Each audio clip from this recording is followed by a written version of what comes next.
माहौल फिर आपके अगेंस्ट कैसे बनाया गया? 100 आपने किया वेस्ट इंडीज में, रन आपने बनाया, हम्म। माहौल कैसे आपके अगेंस्ट कैसे बना? क्योंकि माहौल का आपने जिक्र किया तो पिक्चर पूरी घूम गई मेरे आँख के सामने। मुझे माहौल बनाना आता नहीं था राजीव भाई, नहीं टू तो बी आपके ऑनेस्ट। अगेंस्ट किसने बनाया, मैं ये जानना चाह रहा हूँ। बनाए हैं, लोग हैं, कुछ ना कुछ तो है। देखिए, ये जो सवाल है ना, मैं हमेशा जब भी कोई मुझसे पूछता है तो मैं उत्तर देता हूं। मैं सामने से नहीं बोलता हूं कि हम्म। शतक बनाने के बाद 14 इनिंग्स में मुझे प्लेइंग 11 में क्यों नहीं खिलाया गया, 14 मैच में। हम्म। उसके बाद जब खिलाया गया तो वहां पे भी मैंने आके परफॉर्मेंस दी। 21 रन बनाए, 4 विकेट निकालने। उसके बाद वाला मैच में 65 रन बनाए श्रीलंका में।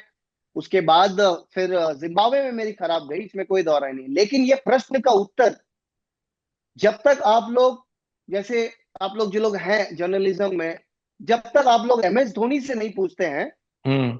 कि मनोज तिवारी को प्लेइंग 11 में 14 मैच में आपने क्यों नहीं मनोज खिलाया भाई शतक दिक्कत के क्या है ना, बाद। हम लोग पूछना ये चाहते हैं, MS धोनी कभी सामने ही नहीं आता है। मैं MS धोनी हाँ का तो आपका एक इंसिडेंट बताऊं। पहला शतक उन्होंने वाइजैक में बनाया तो पहला आदमी था इंटरव्यू करने वाला उनका अगेंस्ट पाकिस्तान ओ 2004-5 में। ओ उसके बाद से मैंने महेंद्र ओके। सिंह धोनी को कभी डायरेक्ट बात करते ही नहीं देखा। प्रेस कॉन्फ्रेंस में आना मजबूरी थी उनकी। तो फिर तो सवाल ओ आपसे ही पूछ सकते हैं हम लोग, जो आप हाँ आपकी तो बात कर रहे तो हैं। मेरा वही है ना कि अब मैं क्या कैसे बता सकता हूँ। मैं भी पूछना ही चाहता हूँ।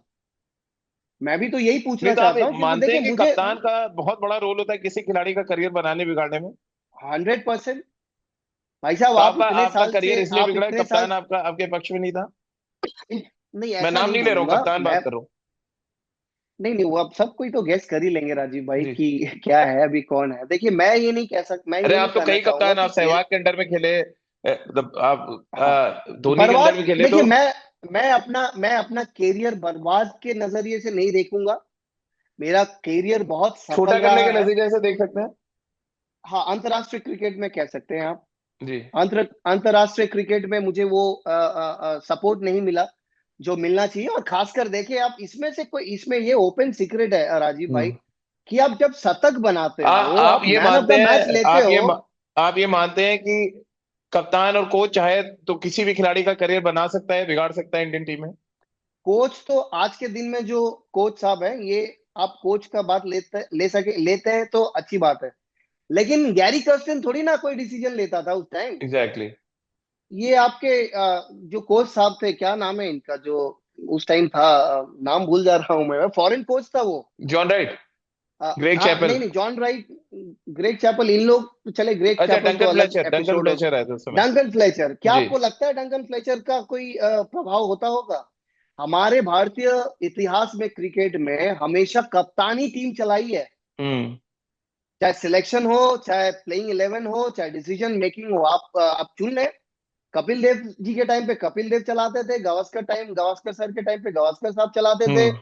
अजहरुद्दीन साहब के टाइम पे अजहरुद्दीन चलाते थे, गांगुली साहब के टाइम पे गांगुली साहब चलाते थे। उसके बाद MS भाई के टाइम पे MS भाई चलाए। उसके बाद विराट भाई के पास था तो विराट ने चलाया।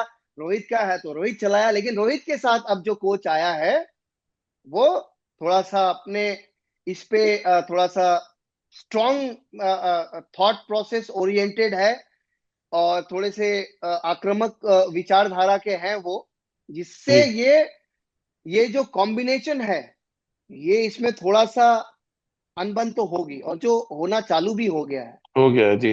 क्योंकि मुझे ऐसा लगता है कि आपको ऐसा कोच चाहिए टीम इंडिया में, जहां पे आपको मैन मैनेजमेंट स्किल पे आपको 100% होना बहुत जरूरी है। जी। और मैन मैनेजमेंट स्किल आसान बात नहीं है। आपको एकदम निष्पक्ष होके आपको हर प्लेयर को डील करना बहुत जरूरी है। जी। कम्युनिकेशन स्किल आपका बहुत अच्छा होना जरूरी है। जो ये विदेशी कोच आते हैं ना, ये सब बेहतर करते हैं। हम्म। एक विदेशी कोच का कम्युनिकेशन स्किल नहीं था, वो था ग्रेग चैपल। हम्म।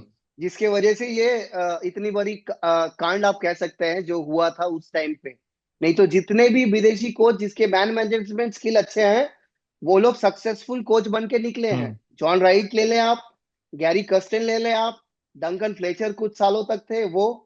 तो मेरे ख्याल से अब दोष किसको दूंगा? मेरा प्रश्न उनसे ही है। देखिए, अब उनके अलावा हो ही नहीं सकता। मैं जिस बात पे आपको कहना चाह रहा था, जब आप शतक बनाते हो, मैन ऑफ द मैच लेते हो, तो आपका कॉन्फिडेंस कहाँ रहता है? यहाँ रहता आसमान। है ना। हाँ बिल्कुल। और तब आप मेरा करियर में, मेरा अनुभव में, मैं जब मैन ऑफ द मैच बना, शतक बनाया, तो मैं, अब मेरा सेलिब्रेशन अगर आप देखोगे ना, आंख से आंसू गिर रही थी मेरी। हम्म।